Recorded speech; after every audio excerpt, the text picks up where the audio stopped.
জয় মা চামুণ্ডা 11 ডিসেম্বৰ 2024 বুধবাৰৰ বিষয়ে আমি ৰাশিফল লৈ আহিছো আজি হৈছে শুক্লপক্ষৰ একাদশী তিথি মাহ হৈছে আঘোণ মাহ আজি 11:48 লৈকে ৰেৱতী নক্ষত্ৰ থাকিব মৰ্নিংৰ আৰু তাৰ পিছত অশ্বিনী নক্ষত্ৰ পৰিব আজি কৰণ থাকিব বনিশকৰণ আৰু বৃষ্টিকৰণ মানে বনিশ শেষ হোৱাৰ পিছত বৃষ্টিকৰণ পৰিব আৰু আজি যোগ থাকিব ক্ৰমে বৰিয়ান যোগ আৰু পৰিক যোগ 11:48 পুৱালৈকে আজিৰ দিনটোত যিসকল শিশু জন্মগ্ৰহণ কৰিব তেওঁলোকৰ মীন ৰাশি থাকিব আৰু তাৰ পিছত যিসকল শিশুৱে জন্মগ্ৰহণ কৰিব তেওঁলোকৰ মেষ ৰাশি পৰিব আজিৰ দিনটোত যিসকল কন্যা পুষ্পিতা হ'ব তেওঁলোকৰ যোগ হ'ব দুৰ্ভগা যোগ আৰু আজি কোনো ধৰণৰ অভিজিত মুহূৰ্ত নাই দেখুৱা আৰু আজিৰ দিনটোত ৰাহু কালটো পৰিব 12:14 দুপৰীয়াৰ পৰা 1:32 দুপৰীয়ালৈকে আজি দিশকুলটো পৰিব উত্তৰে এতিয়া আহকচোন আমি মেষৰ পৰা মীনলৈকে প্ৰত্যেকটো ৰাশিৰে ৰাশিৰ ফল জন্ম ৰাশি বা চন্দ্ৰ ৰাশিৰ আধাৰত নিৰ্ণয় কৰিম মেষৰ কাৰণে আগবেলা ভাগলৈকে ইমানটা ভাল নহয় কিন্তু পিছবেলা আপোনালোকৰ সকলো ধৰণৰ কাম মনোমুতাবিক হ'ব পাৰে কিবা শুভ সংবাদ আপোনালোকে শুনিবলৈ পাব পাৰে মোটামুটি ক'বলৈ গ'লে 12 মান বজালৈকে আপোনালোকে বিশেষ শুভ কাম আজিৰ দিনটোত নকৰাটো ভাল হ'ব হেতু লাগিলে ফাইনান্সিয়াল হওক হেতু লাগিলে আপোনাৰ পাৰিবাৰিক ক্ষেত্ৰতে হওক বা বিদ্যাৰ ক্ষেত্ৰতে হওক আপোনালোকে অকণমান সাৱধান হ'ব লাগিব আৰু হেলথৰ ক্ষেত্ৰতো আপোনালোকে অকণমান সাৱধান হ'ব লাগিব আৰু যাত্ৰা আপোনালোকে 12 বজা পৰ্যন্ত নকৰাটো ভাল হ'ব যিবিলাক ধৰক মহত্বপূৰ্ণ যাত্ৰা সেইবিলাকৰ কথা ইয়াত কোৱা হৈছে এই ওচৰতে ধৰক বজাৰলৈ যোৱা কথা ইয়াত নাই কোৱা মানে দূৰ যাত্ৰাবিলাক আপোনালোকৰ 12 লৈকে নিষেধ দেখুৱাই আছে এতিয়া আহিব বৃষৰ কাৰণে 12 বজালৈকে সকলো ধৰণৰ লাভজনক কাম আপোনালোকে কৰিব পাৰিব যিটো কামৰ পৰা নেকি আপোনালোকৰ লাভ হ'ব কিবা এটা সুবিধা হ'ব সেই ধৰণৰ কামবিলাক আপোনালোকে 12 বজাৰ আগত কৰিব 12 বজাৰ পিছত আপোনালোকৰ বিশেষ শুভ কাম কৰাৰ কাৰণে দিন দেখুৱা নাই গতিকে আপোনালোকে যিকোনো ধৰক পইচা পাতি লেনদেন আদি হওক বা কাৰোবাৰ লগত কথা পতা হওক গ্ৰুপ ডিসকাশনেই হওক তেনেকুৱা কামবিলাক আপোনালোকে 12টাৰ ভিতৰত শেষ কৰিবলৈ চালে ভাল হ'ব এতিয়া আহিব মিথুন ৰাশিৰ কাৰণে কাৰ্যক্ষেত্ৰত বৰ এটা শুভ বুলি ক'ব নোৱাৰি 12 বজালৈকে মনোমুতাবিক দেখুৱা নাই বিভিন্ন ধৰণৰ সমস্যা আপোনালোকৰ আহিব পাৰে যদি আপোনালোকে কিবা ডাঙৰ প্ৰজেক্টত কাম কৰি আছে বা কিবা বিশেষ মানে ধৰক বিপদীত পৰিব পাৰে গতিকে সাৱধান হ'ব লাগিব আৰু কাগজ পাতিৰ ক্ষেত্ৰত যিকোনো কাগজীয়া কামৰ ক্ষেত্ৰত সাৱধান হ'ব লাগিব 12টা বজাৰ পিছত আপোনালোকৰ সকলো ধৰণৰ লাভালাভৰ স্থিতি দেখা গৈছে এতিয়া আহিব কৰ্কট ৰাশিৰ কাৰণে ভাগ্যদায়ী দিন দেখা গৈছে 12 বজালৈকে 12টা বজাৰ পিছত কৰ্কট ৰাশিৰ কাৰণে কাৰ্যক্ষেত্ৰটো বৰ এটা শুভ নহয় বহুত ডাঙৰ নিবেশ আদি কৰাৰ কাৰণেও শুভ নহব বাকি 12টা বজালৈকে আপোনালোকে যিখিনি নিজৰ দৰকাৰী কাম আছে সকলো ধৰণৰ কাম আপোনালোকে কৰিব পাৰিব কিবা যদি লম বুলি ভাবিছে প্লেনিং কৰিছে ধৰক কিবা ডিসকাস কৰিব লাগে ঘৰৰ মানুহৰ লগত বহি তেনেকুৱা কামবিলাক আপোনালোকে কৰিব পাৰিব সন্তানৰ ক্ষেত্ৰতো কিবা যদি কৰিম বুলি ভাবে প্ৰেমৰ ক্ষেত্ৰতো যদি ভাবে আপোনালোকে কৰিব পাৰিব 12 বজালৈকে দিনৰ এতিয়া আহিব সিংহ ৰাশিৰ কাৰণে প্ৰায় 12 বজালৈকে আপোনালোকৰ মনটো বৰ ব্যথিত হৈ থাকিব পাৰে মনটোৱে সিদ্ধান্ত লোৱাত অসুবিধা পাব পাৰে বা যিকোনো কাম আপোনালোকৰ মুতাবিক নহব পাৰে কিন্তু 12 বজাৰ পিছত আপোনালোকৰ কাৰণে যিকোনো কামৰ ক্ষেত্ৰতে শুভ দেখা গৈছে এতিয়া আহিব কন্যা ৰাশিৰ কাৰণে 12 বজালৈকে আপোনালোকে যিকোনো গ্ৰুপ ডিসকাশন কৰিব পাৰে যিকোনো এনেকুৱা কাম যত নেকি আপোনালোকৰ ডেইলি ৰুটিনৰ কিবা ধৰক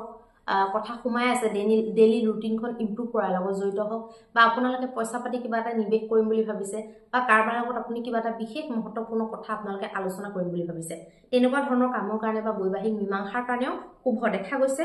12 বজাৰ পিছত কিন্তু আপোনালোকৰ ভাল নহব সাৱধান আপোনালোকে হ'ব লাগিব মানসিক চিন্তা আৰু ঘৰত ক্লেশ আদি আপোনালোকৰ হ'ব পাৰে এতিয়া আহিব তুলাৰ কাৰণে বিশেষ মহত্বপূৰ্ণ ডিসিশন বিলাক 12 বজা পৰ্যন্ত আপোনালোকে নোলোৱাটো ভাল হ'ব 12 বজাৰ পিছত আপোনালোকে সকলো ধৰণৰ শুভ কাম ডিসকাশন হওক গ্ৰুপ ডিসকাশন বা কিবা ধৰক নতুন এজন মানুহক লগ কৰিব লাগে আজিলৈকে আপোনালোকে লগ পোৱা নাই ধৰক প্ৰথম লগ পাব লাগে বা বৈবাহিক কিবা এটা মীমাংসা কৰিব লাগে বা ব্যৱসায় বাণিজ্যৰ লগত জড়িত কিবা এটা কাম আছে তেনেকুৱা সকলো ধৰণৰ কাম কৰিব পাৰিব এতিয়া আহিব বৃশ্চিক ৰাশিৰ কাৰণে 12 বজা মানলৈকে সন্তানৰ ক্ষেত্ৰত প্ৰেমৰ ক্ষেত্ৰত নিজৰ শিক্ষাৰ ক্ষেত্ৰত বা নিজৰ প্ৰাৰম্ভিক শিক্ষা বা সন্তানৰ শিক্ষাৰ ক্ষেত্ৰতো আপোনালোকৰ ভাল দেখা গৈছে বুদ্ধিবৃত্তিৰ লগত জড়িত কামবিলাক আপোনালোকে কৰিব পাৰিব 12টা বজাৰ পিছত কিন্তু আপোনালোকে বিশেষ মহত্বপূৰ্ণ ডিসিশন বেলেগক দিয়াৰ কাৰণে সামূহিক কিবা মন্তব্য প্ৰকাশ কৰাৰ কাৰণে আপোনালোকৰ বৰ এটা বিশেষ শুভ নহব সাৱধান আপোনালোকে অকণমান হ'ব লাগিব এতিয়া আহিব ধনু ধনু ৰাশিৰ কাৰণে আপোনাৰ 12টা বজালৈকে বৰ এটা বিশেষ শুভ নহয় মাক দেউতাকৰ লগত ক্লেশ কাজিয়া আপোনালোকৰ হ'ব পাৰে বা আপোনালোকৰ কথাবিলাক মনো মুতাবিক নহ'ব পাৰে লগতে আপোনালোকে কিবা এটা বিশেষ কথাত চিন্তা কৰি পাৰ নোপোৱা হ'ব পাৰে 12 বজাৰ পিছত কিন্তু আপোনালোকে সকলো ধৰণৰ শুভ কাম যিকোনো ইনভেষ্টমেন্ট হওক বা যিকোনো ধৰক সন্তানৰ লগত জড়িত প্ৰেম সম্পৰ্কৰ লগত জড়িত বিবাহৰ মীমাংসাৰ লগত জড়িত বা ভ্ৰমণতে আপোনালোকে কৰবাত যাম বুলি ভাবিছে প্লেনিং কৰিছে আজি ছুটি যাত্ৰাৰ কাৰণে গতিকে তেনেকুৱা সকলো ধৰণৰ কাম আপোনালোকে কৰিব পাৰিব এতিয়া আহিব মকৰৰ কাৰণে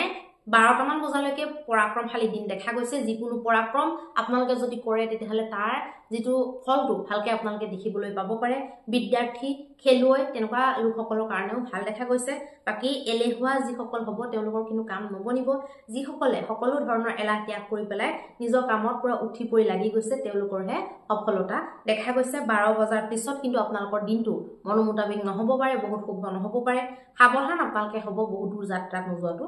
ভাল হ'ব এতিয়া আহিব কুম্ভ ৰাশিৰ কাৰণে 12টামান বজালৈকে বৈবাহিক মীমাংসা আপোনালোকে নকৰিব পইচা পাতিৰ লেনদেন নকৰিব পইচা নিদিব আৰু নলব কোনো ধৰণৰ লেনদেন আপোনালোকে নকৰিব বাকি আপোনালোকে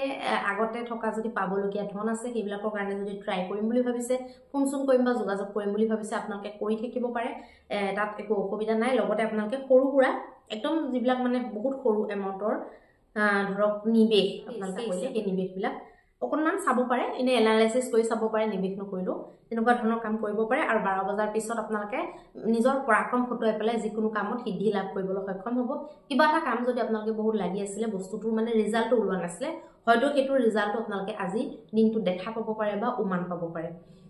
এতিয়া আহিব মীন ৰাশিৰ কাৰণে যিকোনো ক্ষেত্ৰতে আপোনালোকৰ 12 বজালৈকে শুভ দেখাইছে যিকোনো কথা বতৰা পতা বিশেষকৈ ডিসকাশন কৰা বেলেগৰ ওপৰত নিজৰ প্ৰভাৱ পেলোৱাৰ ক্ষেত্ৰত শুভ দেখাইছে তাৰ পিছত কিন্তু 12টা বজাৰ পিছত আপোনালোকৰ বৈবাহিক ক্ষেত্ৰত অকনমান আপোনালোকৰ গণ্ডগোল হ'ব পাৰে বৈবাহিক ক্ষেত্ৰত আপোনালোকৰ ক্লেশ কাজিয়া হ'ব পাৰে বেলেগৰ কাৰণে আপোনালোকৰ মাজত ক্লেশ কাজিয়া হ'ব পাৰে গতিকে সাৱধান হ'ব লগতে আপোনালোকে প্ৰেমিক প্ৰেমিকাৰ যেটো ৰিলেশন হেতুটো আপোনালোকে বেছি অতিৰিক্ত জুখতকৈ বেছি কথা নকোৱাটো আপোনালোকৰ কাৰণে ভাল হ'ব লগতে আপোনালোকে বংশ পৰিয়ালৰ লগত যদি টাইম স্পেন্ড কৰিম বুলি ভাবিছে তেতিয়াহলে আপোনালোকে টাইম স্পেন্ড কৰিব পাৰে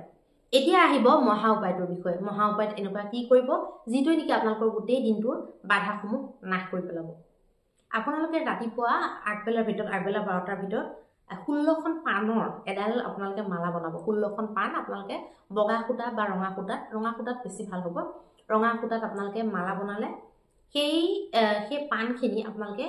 যিকোনো ধৰক দেৱীৰ মন্দিৰত আপোনালোকে অৰ্পণ কৰিব পাৰে আৰু লগতে আপোনালোকে পান যেখন দিছে সেটা আপোনালোকে লং অৰ্পণ কৰিলে আৰু ঘিউৰ চাকি জ্বলাই পেলাই গোবৰৰ মানে পিওৰ ধূপ আপোনালোকে যদি অৰ্পণ কৰে আৰু যদি কিবা এটা মিঠা বস্তু দি দিয়ে তেতিয়াহলে অত্যন্ত শুভ ফল আপোনালোকে দিনটোৰ কাৰণে লাভ কৰিব পাৰিব ধন্যবাদ